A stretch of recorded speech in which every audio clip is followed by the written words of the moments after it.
ஸ்ரீமதே ராமானுஜாய நமஹா. ராமானுஜர் நூற்றந்தாதி 24ஆம் பாசுரம்.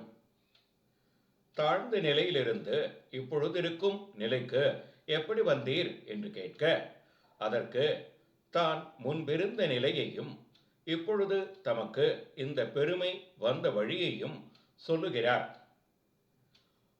மொய்த்தவெம் தீவினையால் பல்லுடல் தொறும் மூத்து அதனால் தொழிந்தேன் முனநாள்கள் எல்லாம் என்று கண்டு உயர்ந்தேன்.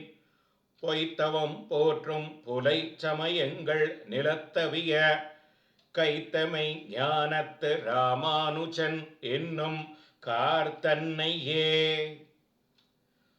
பாதுகாத்தால் நம் இதயம் என்னும் தேன்கூட்டை கொடிய பாவங்கள் ஆகிற தேனீக்களிடமிருந்து காப்பார் ராமானுஜன் கருணையுடன்.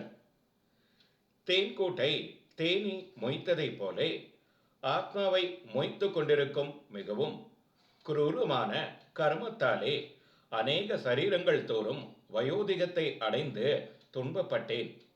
நீச சமயங்களாவன அநாதியான வேதத்திலே காட்டப்படாத கிரமத்தில் செய்யாமல் தான் தோன்றியாக உலகியல் இன்பங்களில் இருந்து விலகி இருத்தல், பிறருக்கு துன்பம் கொடுக்காமல் இருத்தல், குரு சேவை முதலிய பொய்யான தவங்களை பார்த்து கொண்டு வருபவை அவையெல்லாம் நசித்து போகும்படி அழித்த, உள்ளதை உள்ளபடி உணர்ந்திருக்கும் எம்பெருமானாராகிற பரம உதாரரை தம்முடைய வள்ளல் தன்மையாலே காட்டக் கண்டு இன்று உயர்ந்த நிலையை அடைந்தேன்.